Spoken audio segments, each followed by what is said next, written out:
Hello po mga kalingap. Dito tayo ngayon sa payag ni Alimyon at may bagong update ngayon dito. Yan, mayroon ng gate. Yan yung ating likod.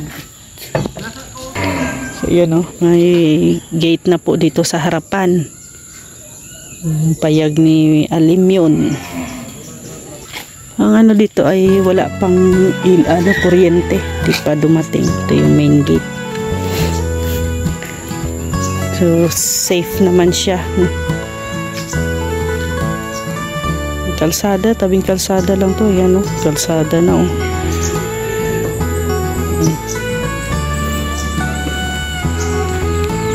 Dito pa yan, lalagyan pa yan ng bako dito.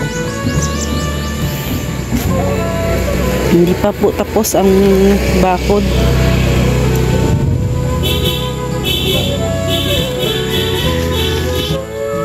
Dito tayo dadaan.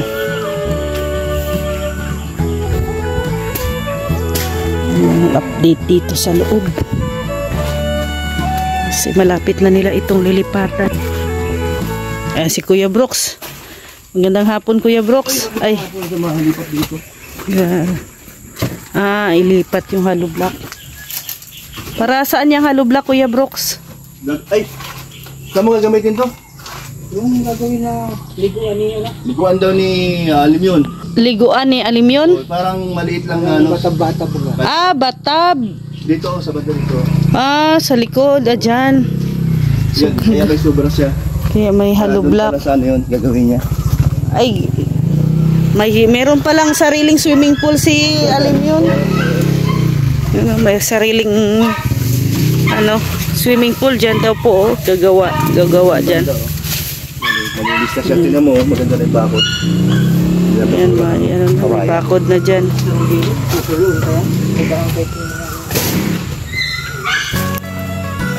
So yung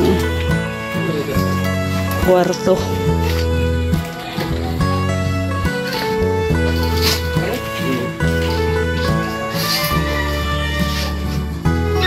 Double deck.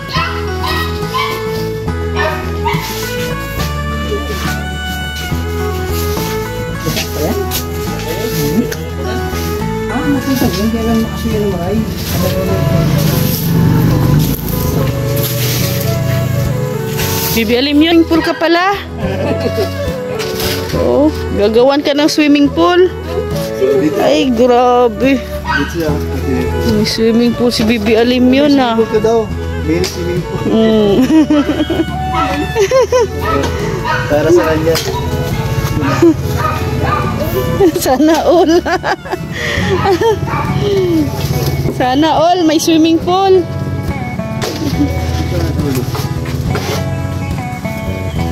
Tapos ito, Kuya Brooks, itong dito na side sa halamanan.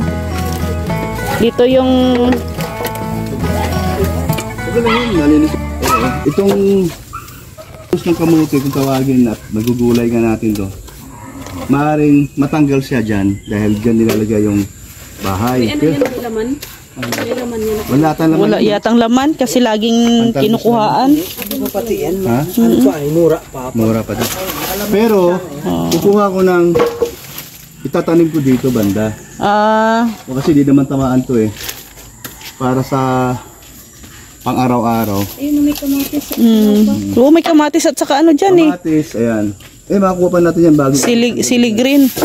Ligisin natin ito barto dito para makita yung yung laki, saka yung pag layout. Layout kasi yan. Saka dalawang puno na yan. Yun ang aming pinag-usapan ni Kalingap Dan. At saka yun din ang plano ni Mr. Miko, sponsor ni Alimyon. Na bago dumating yung first week of May, nakaplano na. Nakaplano na. So dyan sa lugar na yan, nakaharap dito. Nakaharap dito yung bahay, sa kalsada. Ayan, salamat kay Mami Inday Guapa, unang-una dahil sa lupa ay binigay niya kay Alimyon. At yung pabahay naman ay, so may mga sponsor tayo. Nangunguna dyan si Ma'am Carmito. para kay Alimyon. At si Kalingap Dan, ayan, siya ay tutulong din. Ayan, salamat. Ayan. Yan, excited ka na Kuya Brooks? Sa payag mo, lilipat kayo pag may kuryente na, no? Pag may kuryente na, kahit nga sa linggo kung may kuryente bukas, ipatatapos na siya. So, maayos lang naman yung mga gamit yan, matanggal. Tapos yung gamit dun sa bahay, mailipat para may paglalagyan. Pwede na siya. Kuryente na lang talaga inaantay. Pero bayad na yung kuryente. Perma na lang doon sa office para maikabit na. Ayan, may ipit. Ano? Ipit. Ipit na, kaya maganda tingnan. Oo. Kaya siyempre, tayo naman ay nag-bantay din. Siyempre. So wala naman sigurong sira ulo o mag-attempt na maghagis ng post. Siyempre, tayo ay manalangin at tiwala sa Diyos na wala mangyaring ganun na nga. Na wala mangyaring ganun. So, basta ano lang, pray lang, no? Manalangin lang tayo. So ito naman ano lang to, samantala lang naman. Pansamantala lang. Kasi para din ako ang purpose nitong payag ni Kuya Brooks, mga kalingap, ay pag-apply talaga ng kuryente. Una yun talaga.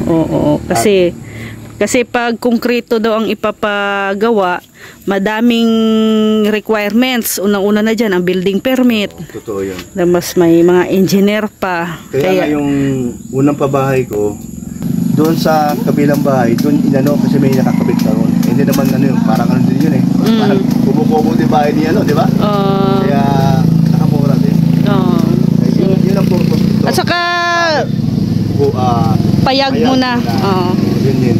Kasi yan din naman talaga ang yung may plano na magpapagawa ng bahay. Inuuna talaga ang payag, no? Nagkataon din naman na tapos apply ng kuryente. Si Ma'am Salmico na tumulong siya pagdating ng araw. So dumating yung araw, so hindi naman akalain na nagkataon din na lilipat kami dito sa itong darating na bago magkatapusan pag may kuryente na.